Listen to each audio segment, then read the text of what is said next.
For our final session at the 2020 FoodTreX Online Food Travel Summit, I am very excited to bring to you our last speaker, James Blick, co-founder of Devour Tours based in Madrid.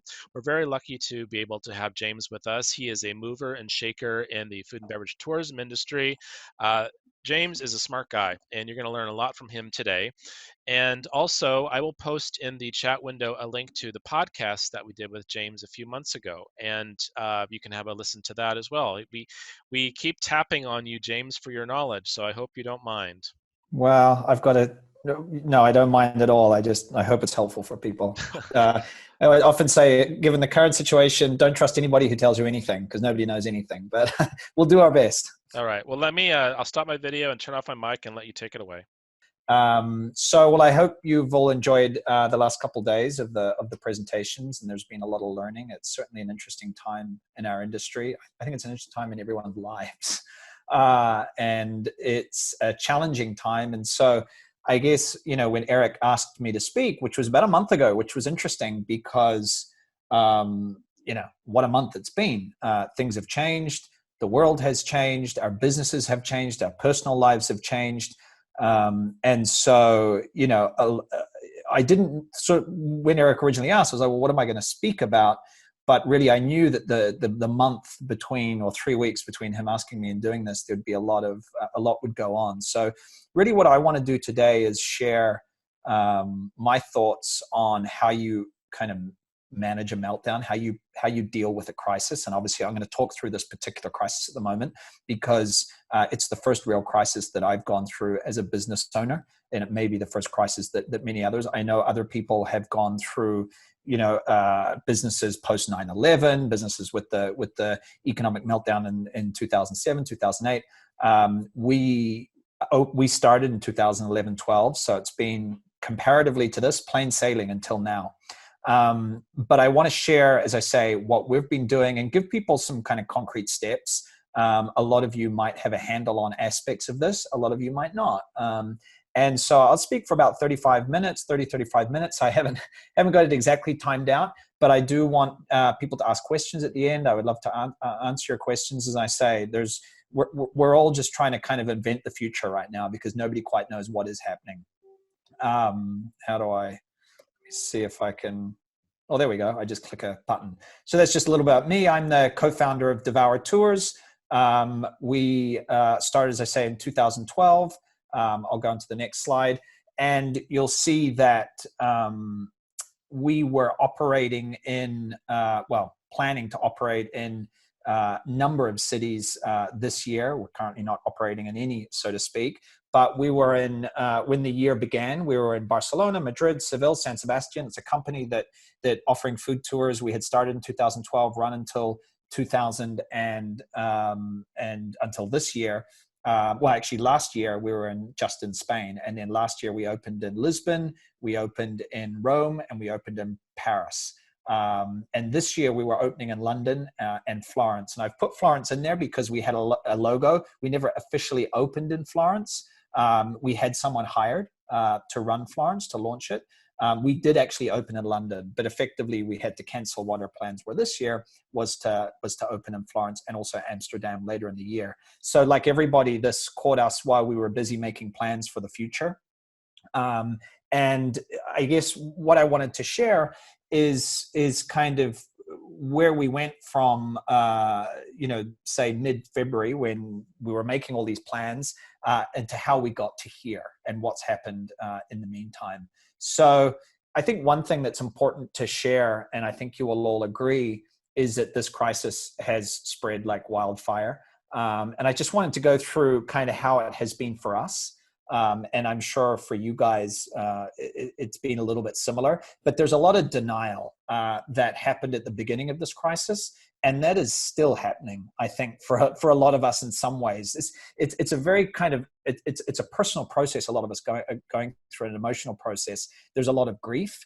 And the first stage of grief is denial. Grief for the past we have lost, grief for the future we are losing, and grief if there are people in our families, in our communities, that they're definitely in our communities who are suffering and dying.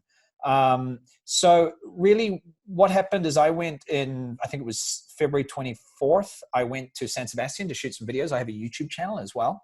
I went there to shoot some videos and give some classes. And I knew about this coronavirus. As I say, it's a problem in Asia that was kind of like, this is something that's happening in Asia. It's happening far away. It's not going to touch us. Even Spain government was in denial. I think the health minister was like, this is not really going to affect Spain. And this is like 2 weeks before we went into lockdown. So it just moved so fast. And so first it went from a problem in Asia. Then I got back from San Sebastian late February. I was like, maybe there's something here. Maybe there's a problem here. We should cut fixed costs and luxuries. Excuse the spelling mistake there. So we should cut fixed costs and luxuries, travel, things like that. Here's the thing. At this point in kind of early March, every time we made a plan, 24 hours later, 48 hours later, it was out of date. So then it was like, okay, fixed cost luxuries, because you don't want to touch the people's salaries. That's like your biggest cost, but it's the one that has the most impact, obviously. And so then we moved and we realized we needed to cut salaries. So we're going to cut salaries 20%. Literally 24 hours later, then we need to do more. 14th of March, I think was the date that the travel ban went in, that Trump announced the travel ban. That is when we realized, okay, this is something we need to take bigger action. And so on the 14th, 15th of March, actually on the 14th of March, we canceled all tours until the end of April. Now, we thought we were getting ahead of it. Within 3 days, Spain had gone into lockdown and it wasn't even possible to run tours. We were updating not the press release, but the newsletter to go out to our people on our list as this was kind of evolving. And then we hit the point of we need to make layoffs. We can't support this, the team. The company will go bankrupt in a number of months. And then we got to the point of, we're not going to be back in May. We're not going to be back in June. Nobody is. And that was the next stage. And then it's kind of stage what we're at now is like, how do we reinvent our company? And I think that's the stage that a lot of people are at. And so what I wanted to kind of go through is take you guys through kind of the steps that we have gone through. And I think the order is important here as you try and kind of figure out what your plan is. And so you'll see that there's 5 pieces here. There's finances, people, you, and then a choice that you make. It's not a choice forever. It may be a choice for 3 months, wait and see. It may be a choice for 6 months. And the choices really, I think a lot of people are looking at is hibernate or reinvent. Pivot is another word. And then obviously the hibernation option is what it is. But I'm going to question that option as well, because I think some people might be operating under false pretenses around what they think is possible to kind of hibernate. And then I'm going to talk about reinvention and what that might look like and what that looks like for Devour. So it's sometimes, sometimes people think it's a bit odd that you would go to finances straight away, that you would not sort of go to people or explore what you want and what you want to do. But you have to figure out your finances first, because that helps you understand what your options are. Because in the end, people who are working need to be paid money. You need to pay your rent. And so this is critical. And I think I want to provide some kind of just some tools. This is probably the most, I would say, workshop-y aspect of the presentation, is just go through and provide some tools. I have actually an Excel that I will share and make available for anyone to use if they want. Because when we say figuring out your finances, and this is something that, from the Devour point of view, we started doing on that sort of March 1, when we realized this is serious, we started working daily with our accountant to understand our finances. And there's 2 things you want to understand. You want to understand your burn rate and your runway. And so I'll go through these different ones, but your burn rate is effectively how many more months can you survive? How much money have you got in the bank? How much is it costing you on a month to run? And when do you hit 0? Or when do you go into debt? And that is your runway. How long have you got? And that's what everybody's working on, whether it's Delta, whether it's Devour, whether it's the cafe down the road. They're trying to figure out that. And in this process, you want to get a handle. And I'm going to have a summary here, and then I'm going to show you an Excel, and we'll go into a little bit more detail on this. You want to get a handle on cash. How much cash have you got? You want to get a handle on revenue. You possibly have 0 revenue. You might have some revenue now, because there's some people on this call who are starting to kind of pivot and do online classes or online cooking classes, things like that. You want to understand your fixed expenses. Your biggest fixed expense, generally, depending on your size of your business, is going to be HR. That includes paying yourself. your burn rate, you understand. You want to understand your cost to liquidate, and you want to understand your unearned revenue. So just to get an understanding of burn rate, literally how much, as I say, everybody's doing this. So this is delta. So daily cash burn, the amount it costs to run for Delta was 100 million in March, and it will decline to 50 million by the start of June. So they have slashed their burn rate to be able to survive.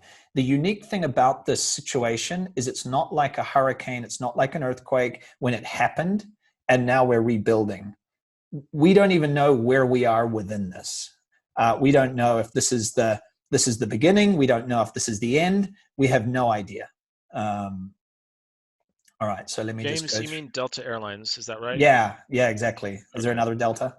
I don't know. I think some people may not know Delta Airlines, so I just clarified it Okay, with them. yeah, that's Delta Airlines. Thanks for clarifying, Eric. So here's an Excel. As I say, I'm gonna share this. This is a simplified version of effectively what we've been working with our accountant, and I'll make this publicly available for people to link in. I'll figure out kind of how to do that in a secure way. But I just want to kind of talk through how you should be using this. You've got monthly columns, and you've got your rows, which are the different elements at play. You've got cash. That is how much money you have in the bank. You've got revenue in April. Presume it's 0 for the moment. Your fixed expenses, what it's costing you to run each month, regardless of earning any revenue. They're not, if you're giving a food tour, you have to pay a guide. No food tours, you're not paying your guides, you're not paying your vendors. So these are rent, this is salaries, this is your website, hosting, everything like that. Your burn rate. So you'll see that in this equation, and you'll be able to play with this when I share it this evening or tomorrow morning, you'll see that currently this company has, these are not Devour finances, by the way, these are just things I've made up, but you'll see that if you have 25K in the bank and you're spending 5K a month, you got 5 months till you run out of money. And then of course you can get credit. You could ask for a loan. That's a big question. Are you willing to do that? When are you willing to bail? Do you want to bail now when you got 25 grand? Do you want to bail when you hit 0? Or do you want to bail when you've 25 grand into debt? Because you might be able to get finance. But then I think what's really, really important to understand also, because sometimes this gets lost, is what is the cost to liquidate? Because that 25 grand, if you closed down your company, you would have to, you may have income tax still to pay. You may have severance to pay to employees that you don't have to pay if you don't close down or don't lay them off. And also I've gotten here unearned revenue, a really important term. That is the tickets that people haven't taken the tour yet.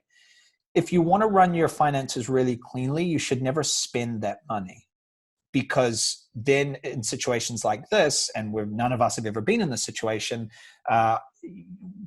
everybody wants their money back, right? And so, you can get caught out that you actually can't return it. So for Devour, for example, we were always very conservative. We never counted that as cash that we had. It was held almost on trust for that person for when they do their tour. And then you have gift cards. Those are unearned revenue as well. Gift cards are a great way to hold on to cash now. Because if you're going to return all this money, if you can turn that into a gift card, you can use that to pay your salaries, right? For example, it shifts the money around. But gift cards are not the best way. They're kind of a little bit flawed in the sense that you're going to have to either return that money or not. I mean, you could decide not to, but then that may impact your reputation if you try and start again. You're going to have to either return that money, or the person's going to convert it into a tour at some point. So gift cards are not the panacea that it's like, oh, we've got all this cash suddenly, because it's still unearned revenue. So if you just look at this simple calculation, how this works is you'll see that literally every month it goes down 5 grand, but you'll see that in June, I've put in some revenue. So what if you're making plans and you're like, well, I'm going to, something Devour's done. We're going to sell a cookbook, online cookbook, or we're going to give online cooking classes, or we're going to do something that we can do. Then you've got revenue. Suddenly you'll notice that the burn rate in July just expanded. The burn rate went up. You got a little bit more runway because you're starting to create revenue. So I will share this, and I think this is a really important tool for people to use. I'm going to keep moving through, but as I said, there might be questions about that. So understand your finances, because that will help you understand what your options are. Next thing is your people. Talk to your people. Now, these are hard conversations, and there's no kind of easy way around this. But here are some tips of how we've handled it in Devour, and what I've learned about this. We had mid-March, 28 people on the team. People are all in different scenarios. Some were international, some were in Spain on Spain contracts. So it's all a little bit of a mix. You have to figure out also, first of all, how you're going to speak to people. You're going to do a combination of conversations with your team as a group and individual.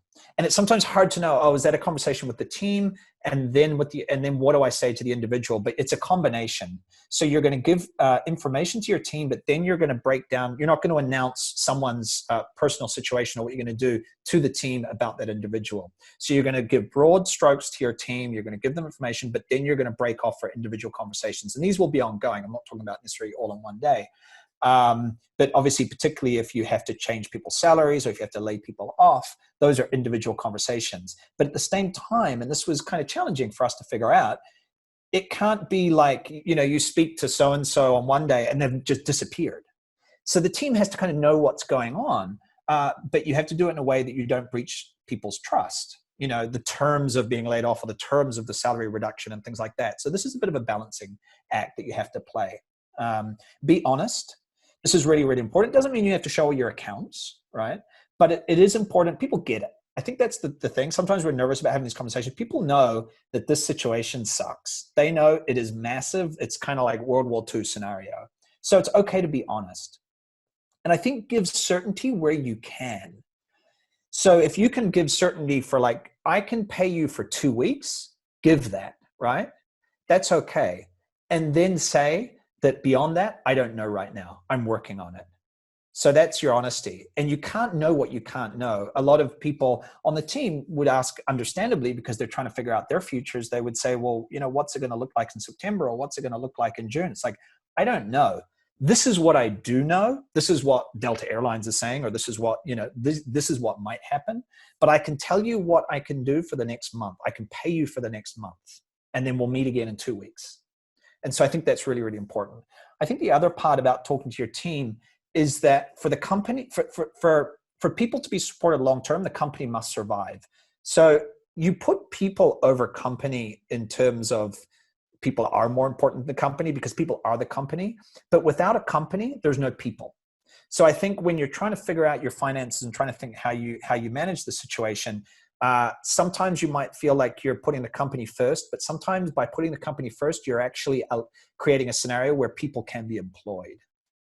So if somebody or two people had to be laid off so more could stay on because that meant the company could survive, then you might have to do that. But you're putting you're making a choice between maybe more people than less people. But I think it's important to kind of get your head around that a little bit. So in Devour, we spent once we had our finances a little bit straight, we spent around 2 weeks trying to get clarity for people. And it was really hard because there's a lot of government stimulus, blah, blah, blah, but there's one thing you read on the news and then what comes out in the official kind of law is different. It's very hard to rely on the government stuff because it's very hard to know. This is what we found, kind of what your options are, because it all kind of comes out and it's like drip fed to you. And so we in Devour saw that Spain was providing sort of flexible contract suspensions and things like that. But in the end, they weren't very flexible and it created a lot of uncertainty. And so you have to just be a little bit careful about whether you go down the uncertainty road of like the government will come out with more measures in the future if they've only given you measures for a month, or you go down the certainty path of saying, I have to make decisions now. I have to decide that I am going to make this choice for the team now. Because I can't walk into that uncertainty, because when there's uncertainty, suddenly that Excel kind of won't work, so there's risk there. So you have to make a decision. So once you've got your finances straight and you've spoken to your people, then you have to decide what you want. I presume most of the people on here are a lot of them are business owners, food tour operators. Business is personal when you're the owner of the business. And so what you want is a personal decision. So I think you've got clarity for your team and you're thinking, and a lot of people will be thinking this, what do I do? Do I reinvent? Do I hibernate? Do I do something in between? And I think you have to take some time on this, take a week if you've got a week, if your finances say you've got a week, and say, well, what do I want personally? What are my personal goals? How much energy do I have to fight this, in a sense, to go through? Am I willing to kind of walk into 3 years of uncertainty or a year of uncertainty? What are my other options professionally, financially? Maybe this is the only way you can pay your rent through this business. Maybe you have other options. What does your family think? If you're going to walk into uncertainty, what does that mean for, your ability to do childcare and things like that? So I think you have to ask personal questions here now that you've got the other things clear. And one thing I think is important is it's okay not to say, well, you shouldn't say, I'm going to make a plan for the next year. Nobody knows what it's going to look like in a year, right? We're going to get more certainty as time goes on, but maybe make a plan for 3 months. Like, I'm going to try this for 3 months, because your finances are telling you, you can almost risk 3 months and say, it's, I've spoken to business owners who have been like, well, I've looked at my runway, I've got 6 months, but I'm going to try this for 3 months and I want to get this amount of revenue. And then if I don't get there, I'm going to pull the plug in 3 months. And then at least I know that cash that's still there comes into my bank account once I've paid my liquidation costs, and I can use that to start something else. I can pay my rent for 6 months, whatever it is. So don't make a plan forever, but use your finances to make a plan for however long you've got, whether it's 3 or 6 months. Personally, just how it's been and I think we're all still in this a little bit, we're still in because we don't know what we're facing. What do we want? But for my co-founder and I, Lauren and Devour Tours, and we're actually just speaking personally for me, I feel a lot of pride in what we've created so far. And I want to fight for that. I also believe in kind of what we do as food tours on the ground. And I believe there's other ways we can serve that mission of connecting people to local culture over the next, say, year, even if it's not giving food tours on the ground. So that's kind of my personal decision there. Because if personally you don't want to do it, you're not up for the fight. So I just want to also talk about you've made this personal decision. You're like, well, I'm going to hibernate. And that's a word that I've seen used a lot, and it makes sense. It's a word we're thinking about. How do you hibernate your business? And this is a valid option. It's a totally valid option. I'm going to close down for a little bit, but I think we have to be careful about oversimplifying this choice. And I've crossed out there this notion of, I'm going to wait until things start up again. Like, assuming that sort of something's going to happen in 4 months and all the lights get switched on again. I don't think it's going to look like that.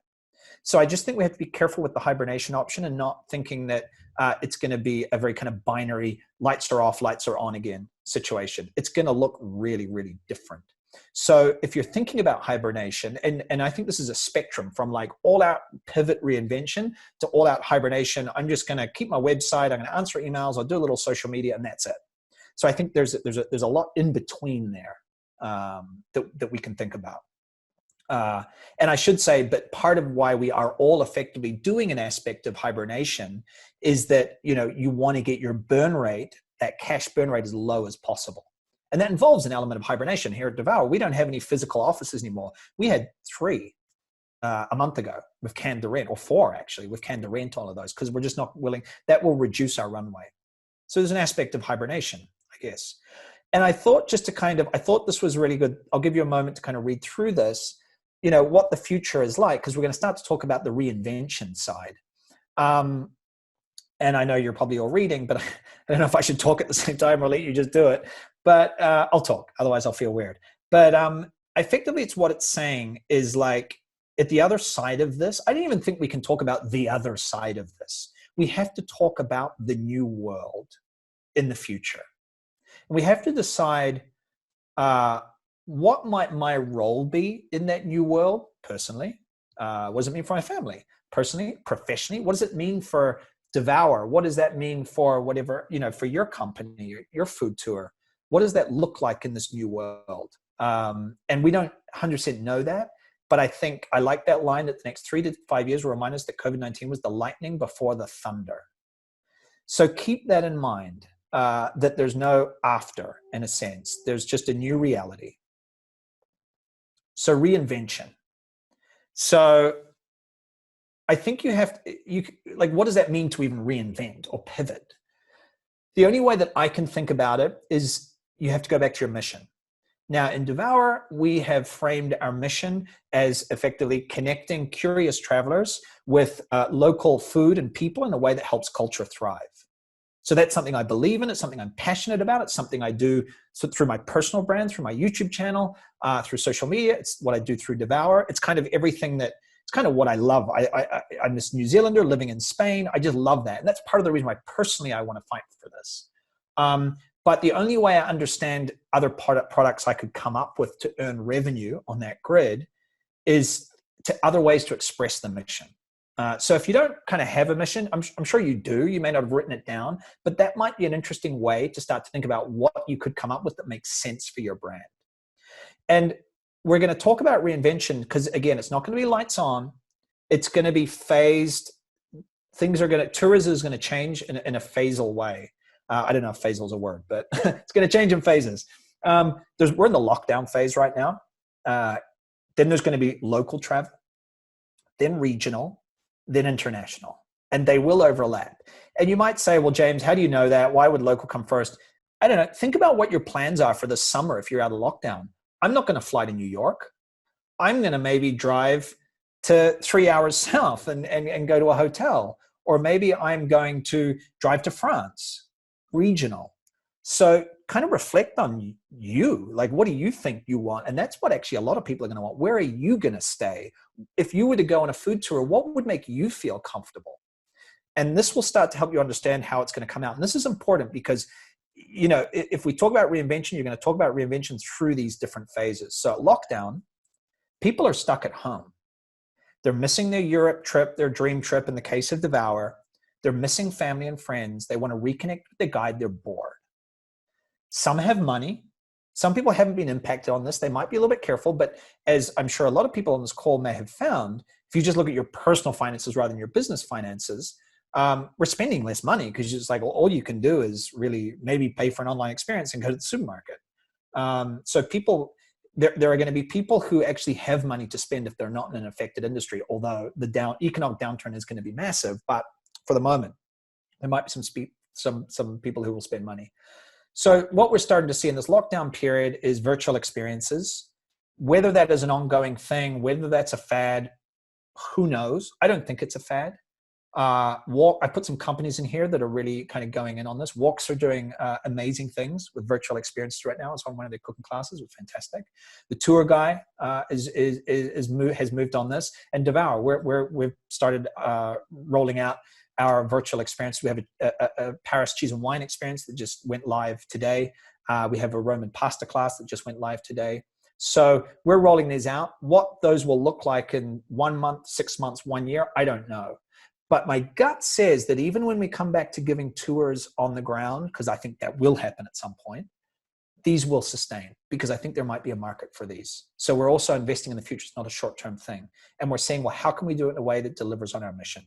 Food boxes, Atlanta Food Walks have created some food boxes that then come with effectively a guided experience. I think you must plug into like a password protected video and the guide guides you through eating the different food on the food box. I think it's a brilliant idea.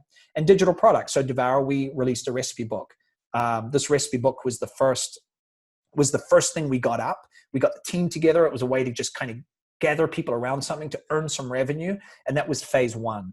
And then that was our first product in phase one. Our second product type in phase one is doing the online experiences. We're also selling merchandise.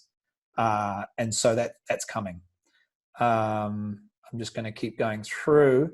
So what's going to happen after online? We're allowed out. Like literally, what are you going to do? Someone asked me, what are you going to do when you're allowed out of your house? I don't know, but I can't quite get my head around that. But if I start to think about it, I might want to reconnect with my city.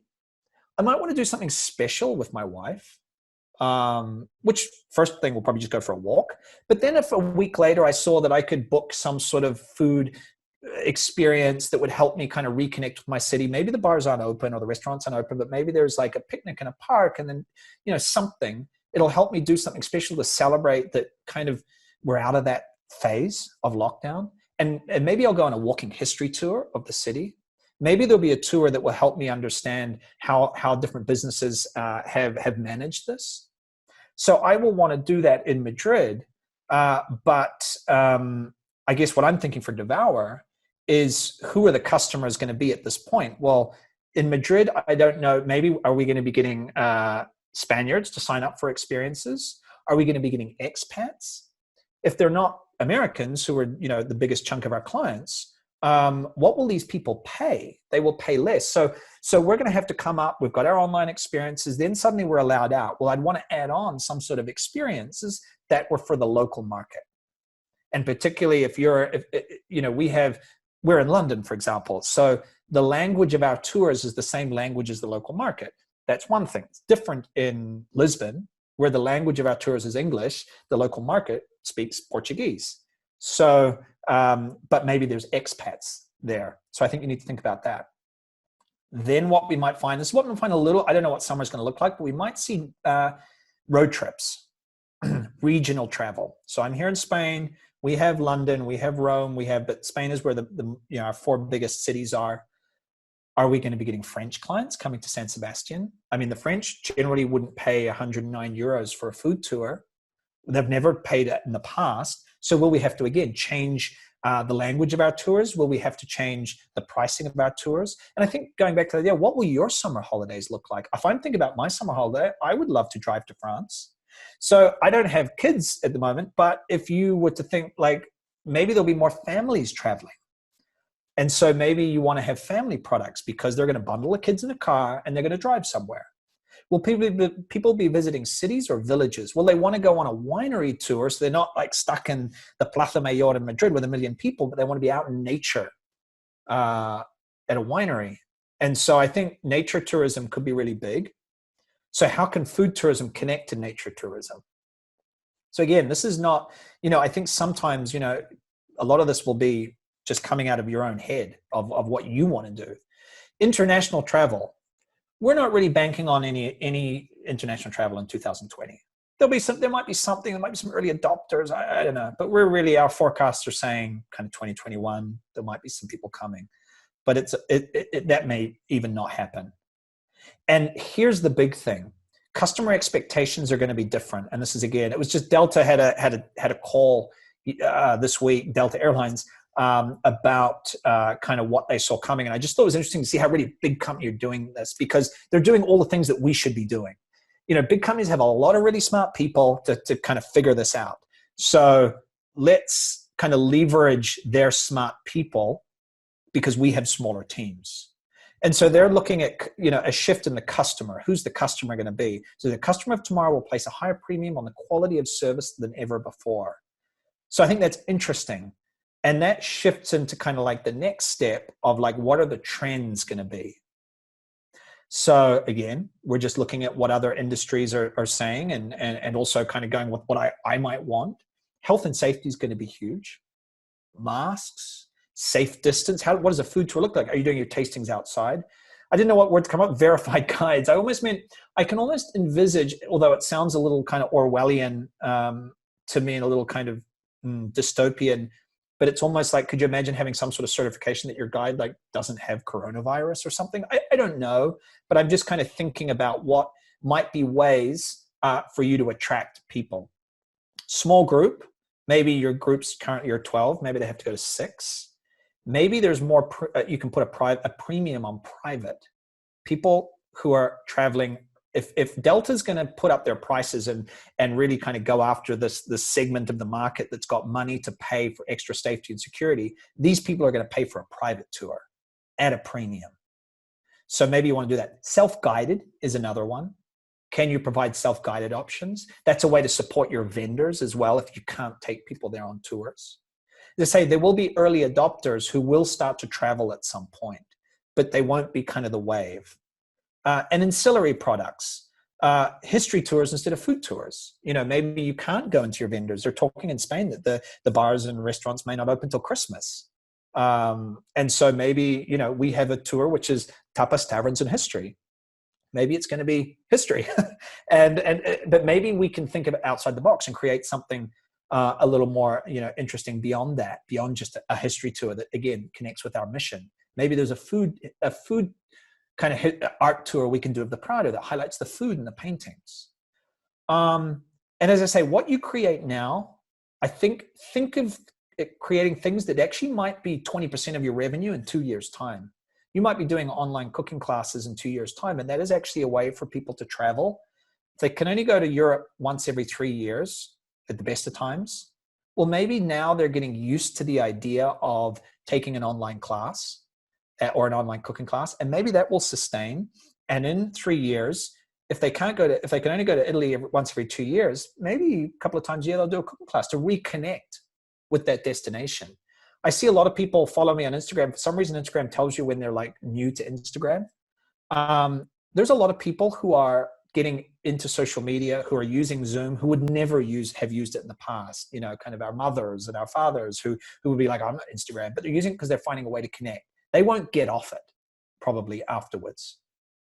And I would just say, in terms of marketing, if you're going to hibernate, don't go silent. And then when you are creating kind of some products and some new ways to earn revenue, to keep that revenue row, keep adding income into that revenue row, keep it clear, keep it simple. Don't create choice paralysis. Don't kind of sell everything. Be careful.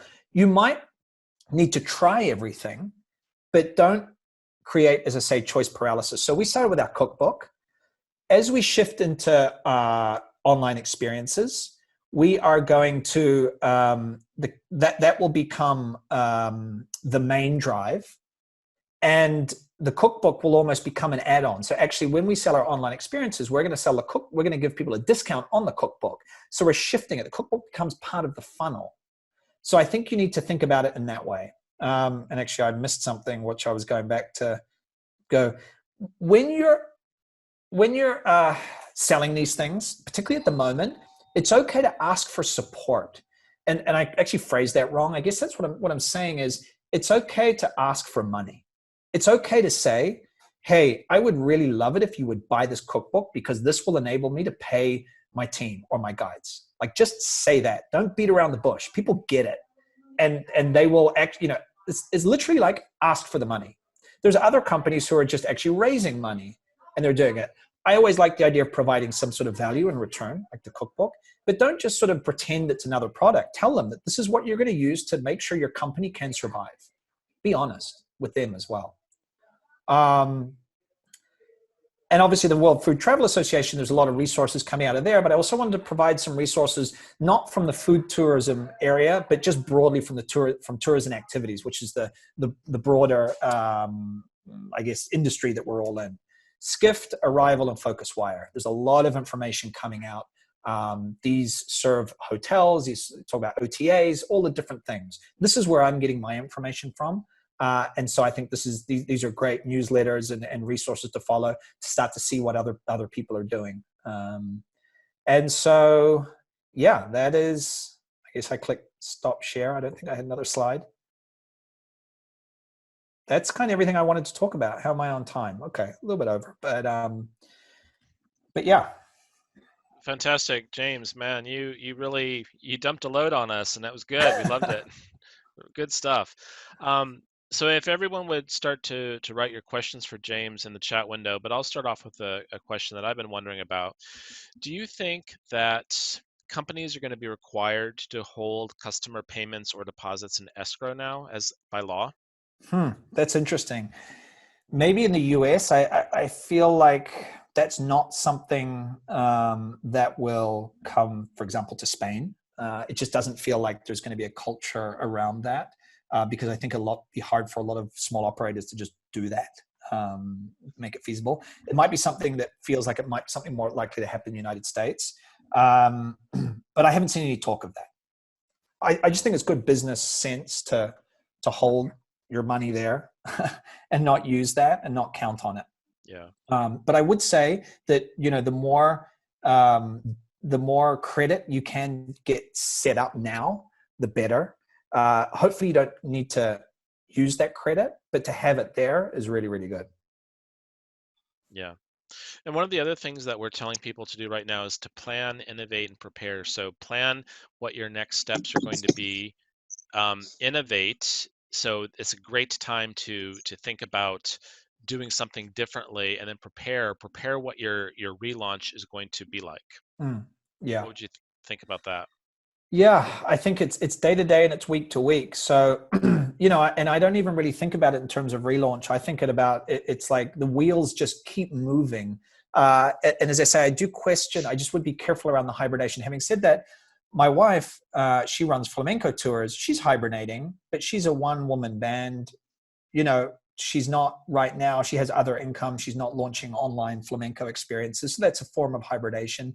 But I just guess it'll look kind of different in the future. So yeah, I think you have to take multiple paths at the same time in these situations because you don't know which will work. But just don't confuse your audience with all those paths. Mm.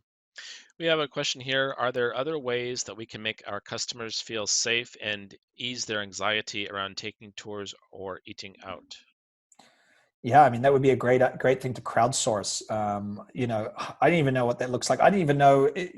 People are saying wear masks, don't wear masks, wear gloves, don't wear gloves. I feel like we don't even know what safe looks like. Obviously, keeping a distance is going to be critical. So I can envisage group size, making sure that you're going to places. For example, say it's a tapas bar in Madrid.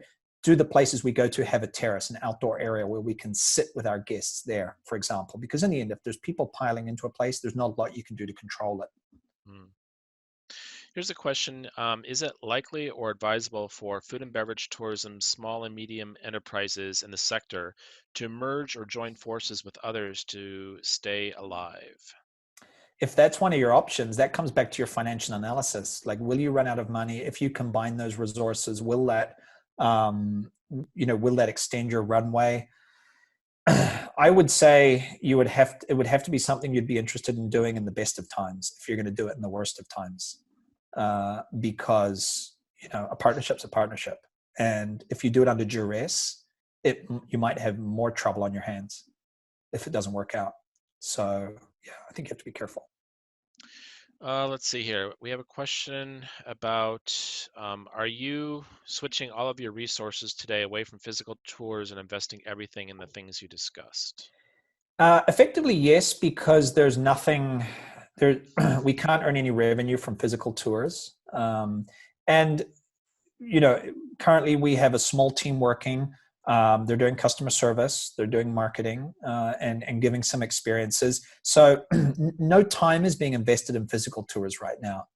So given that the only resource we kind of have left, because we got rid of all the others, is time, it's all in these other options. Because the physical tours, be aware, your vendors may not be there when you are able to give physical tours before, or half of them might have had to close down. So I wouldn't I don't make too many plans for the future in that way until you know what it looks like. If you have 4 tours now, you might have to downsize into 1, combining vendors. Would taking on an equity partner be an option? And for those who don't know what that is, it's a company that would invest into a business and bring money to it. I think if that's your only option for survival, and you think they're going to be a good partner, and you might have considered that option again in the best of times, then yeah, I think that's a really valid option. We have a question here. There's so many online virtual experiences and not all destinations are equal. What do you suggest in terms of being different? It's a really good question. And what we're seeing right now is I mean, look, Devour, we're going to start doing online cooking classes. How do we differentiate? Well, I hope we differentiate. In a way, I'm kind of stumped by it because I know that particularly when you have to start doing something really new, just getting over the hump of figuring out how you give a good basic online cooking class is enough before you can kind of start to really be that different. So, what we get up, like with it was for the physical tours, what we get up tomorrow will look different in a month as we learn and realize, hey, actually, you know what? The way that we would do it as Devour is this. But we have to start doing it to learn that. We've been doing free live experiences for the past 3 weeks. asking for tips for our guides as a way to keep our customers engaged and as a way to learn live. And so there's less risk, right? I was cooking some gambas the other day in my kitchen on our Instagram, 50 people watching, and the internet went out. So it's like, now we know we need to plan for that when people are paying money, you know? So yeah, I think that's been quite helpful for us to kind of understand. Mm. I also think in terms of being different, I mean, with so many people trying to do virtual tours or online cooking classes, how are you different?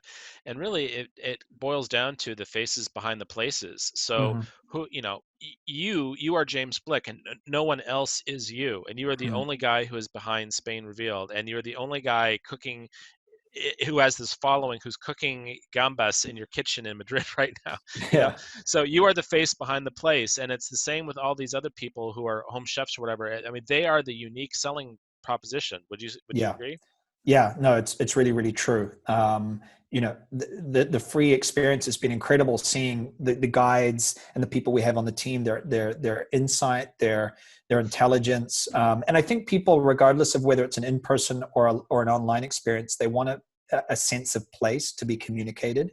So the fact that I'm in Madrid means that my gambas cooking class is going to feel more authentic than the guy giving it in Los Angeles, right? Even if he might be a better chef. So if I was Spanish, that would be even better. So I think that sense of place is important. I think, yeah, exactly what you're saying. I would be careful about trying to reinvent the medium before you've even figured out how to give an online cooking class. Yeah, But do leverage your list and your brand. Your brand, people love your brand or another brand. So sure. that's just what it is. How are you using your existing customer database right now, or your past customer database? Yeah, so we have obviously a newsletter list, and we're keeping in touch with them and letting them know what we're doing. We've always tried to also keep a list of people who have really loved our experiences. If people said, "I really loved it," we've put them on a separate list, kind of like the big fans. And so letting them know about what we're doing. I feel like we could be a lot better at this. A lot of companies have good, much more divided lists, or this person did this and this person did this type of experience, this person loves cooking, and ours is just not that sophisticated. Unfortunately, I suspect most people's lists aren't that segmented. But we are emailing them out, and obviously your online community, that's critical right now. People are looking for community. It's very much so. That's what we try to offer in our GastroTerra online community. Um, Now, since the pandemic started and you've had to obviously look at your business, how deep have you gone, and have you discovered anything new about your business that wasn't really on your radar before? Yeah, it's an interesting question. I feel like I don't have a good answer to it. I mean, in terms of deep, I know like we've cut, I know every expense line that was there and is now there. So it's kind of like, what is left, right? What is left is the brand. And so have I learned more about that? I've learned about the resilience of what we'd built in terms of our core values and in terms of our mission. Uh, Everything else, and the resilience of the people, and the ability for people to kind of, if you're honest with them, they will get it and respect you for it, even if the news is hard. In terms of the kind of mechanics of the business, I don't think I've learned more. But I think those things are key, going back to why you do this and making sure that whatever you do now, that it resonates with that. It has to speak to that. That's critical. Don't just pull something out of a hat and think, people will buy it in the meantime. Build something that would make sense for the next 100 years. Yeah. Here's a question about, a lot of people are offering free online cooking lessons or online tours right now. Do you consider these competitors in a way? Well, yeah. I mean, in terms of the technical term, they are competitors, right? I'm always of a believer that there's enough to go around, whether it's a food tour. And so, there are companies that I know. I mean, Walks giving cooking classes, Walks, for example, or, somebody could, I think they give a paella class in Barcelona. So, yeah, they are, but I think if you get too hung up on that, you'll kind of never get anywhere. So yeah, they're competitors. We'll just try and do our best and be collegial with the people we work with. We're going to need to get through this together, and some people won't make it through. Well, a lot of people won't make it through this. A lot of companies haven't already. We just can't see it yet because everything's frozen in time with the lockdown. But there's companies that won't make it. Yeah. So yeah. I think companies are they're well advised to focus on their raving fans. And you talked about your VIP list of people who have really loved your tours. Mm. There are going to be people who are more in the Devour camp, and people who are more in the Walks Yeah. camp, and other, people who just love what they do over there, and people who love what you do over here. And Yeah. that's great. There is enough to go around, at least for some companies. Mm. So, or for online cooking classes, Traveling Spoon is a really popular one, Yeah. and a lot of people really enjoy them and follow them and respect what they do. All Yeah. right, our last question, James. Mm. Do you think that you can go back to your email? No, sorry. Do you think that those who will take free virtual tours will pay for tours later? I think so, because I think a lot of them are people who paid for for physical tours in the past. A lot of people who we've seen being um, coming onto our free live experiences are people that have taken Devour Tours. So yeah, they want to connect with the brand. They love the brand, they love what it stands for, and so yeah, I'm sure they will. So this is a way maybe to capture more people. It's also interesting that a lot of us operate in seasonal, it's a seasonal industry, right? And so online is actually not seasonal. So it's kind of like, why didn't we think of this earlier? You know, this is a way maybe to over low season. Maybe people are in the States, so they can't go to Spain. They're not going to go to Spain in winter, but maybe they're going to do a tapas cooking class because they're going to cook that for Christmas dinner. So I think there's a lot of opportunity here, assuming the world doesn't completely melt down, right? There's a lot of terrible stuff as well, but there is some opportunity there, inherently. Indeed. Well, hey, James, thank you once again for being the man with the answers. We really appreciate your sharing your knowledge with our industry. You're a smart guy, and I can tell by the comments taking place in the chat window that everyone is very appreciative and enthusiastic for your talk today. So appreciate that. I would just like to thank everyone for attending the 2020 Online Food Travel Summit. That is a wrap. It has been a fantastic 10 sessions. We have well over 100 people from 31 countries who have attended our sessions this week, and onward to bigger and better things, right? So I wish to everyone to stay safe, stay happy, stay sane, and we'll see what things are like in the next month or two for everyone. So, James, again, thank you. And thank you, everyone, for attending, and we'll be in touch soon. Thanks very much, Eric. Good luck, everyone.